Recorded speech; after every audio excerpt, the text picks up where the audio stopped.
Assalamualaikum warahmatullahi wabarakatuh. Perkenalkan, nama saya Mira Rosyita Dewi dari SMP Negeri 6 Lembang, calon guru penggerak angkatan ke-7, yang akan memaparkan koneksi antar materi modul 1.2.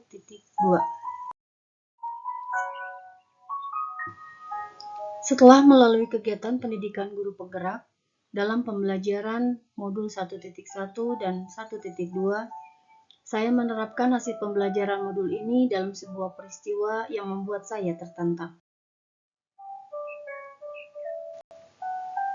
Suatu hari, ketika saya mengajar, ada seorang anak yang meminta izin untuk meminjam penghapus kepada temannya yang lain.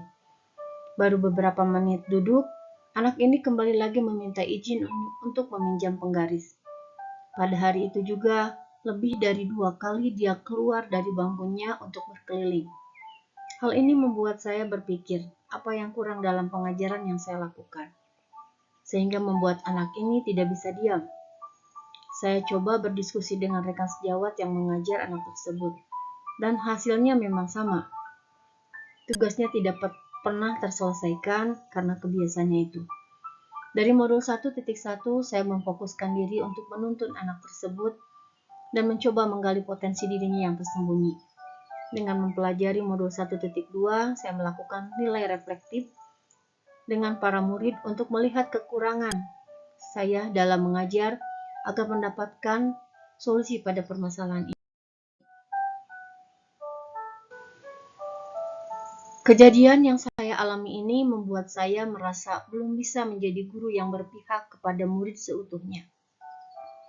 Karena ternyata tidak semua murid dapat saya fasilitasi dengan baik dalam pembelajaran. Dengan hasil refleksi dan kolaborasi dengan rekan sejawat, alhamdulillah saya menemukan satu solusi yang membuat perasaan saya bahagia. Dari pembelajaran sebelumnya, saya menerapkan pembelajaran yang hening. Dalam arti, para murid belajar dengan fokus pada kegiatan belajar tanpa adanya Setelah saya mengadakan refleksi, berkolaborasi dengan rekan sejawat, dan meminta para siswa membuat survei gaya belajar, akhirnya saya menemukan solusi dengan mencoba untuk memberikan kebebasan anak tersebut belajar sambil mendengarkan musik. Dengan meminta persetujuan teman yang lainnya di kelas tersebut, alhamdulillah, ada perubahan. Anak ini mulai bisa berdiam di bangkunya dan mengerjakan tugasnya. Teman sekelasnya juga merasa nyaman. Dari peristiwa yang saya alami, saya mendapatkan pembelajaran yang berharga, sehingga tercetuslah 5 rencana yang akan saya rancang untuk diterapkan di masa depan. Yang pertama, rencana pertama, membuat diagnostik awal, baik itu berhubungan dengan kemampuan dasar siswa dan gaya belajar siswa.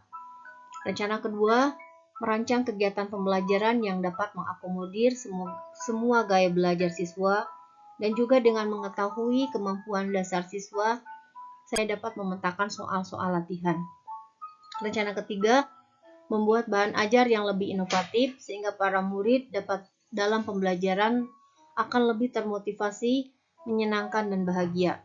Rencana keempat, melakukan evaluasi asesmen dari setiap kompetensi dan juga melakukan refleksi diri bagi guru dan murid, sehingga dapat melakukan program remedial dan pengayaan secara khusus hanya di satu kompetensi saja, sehingga tidak bertumpuk di akhir semester. Rencana kelima, mengembangkan diri lebih luas lagi dengan banyak berdiskusi dengan rekan yang sudah ahli dalam bidangnya, mengikuti pelatihan-pelatihan, mengikuti kegiatan MGMP mata pelajaran sehingga kemampuan diri lebih meningkat.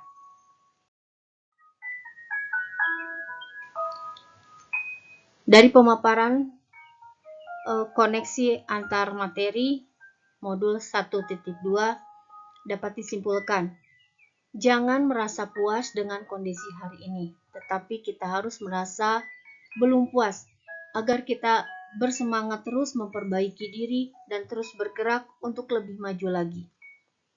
Terima kasih. Assalamualaikum warahmatullahi wabarakatuh.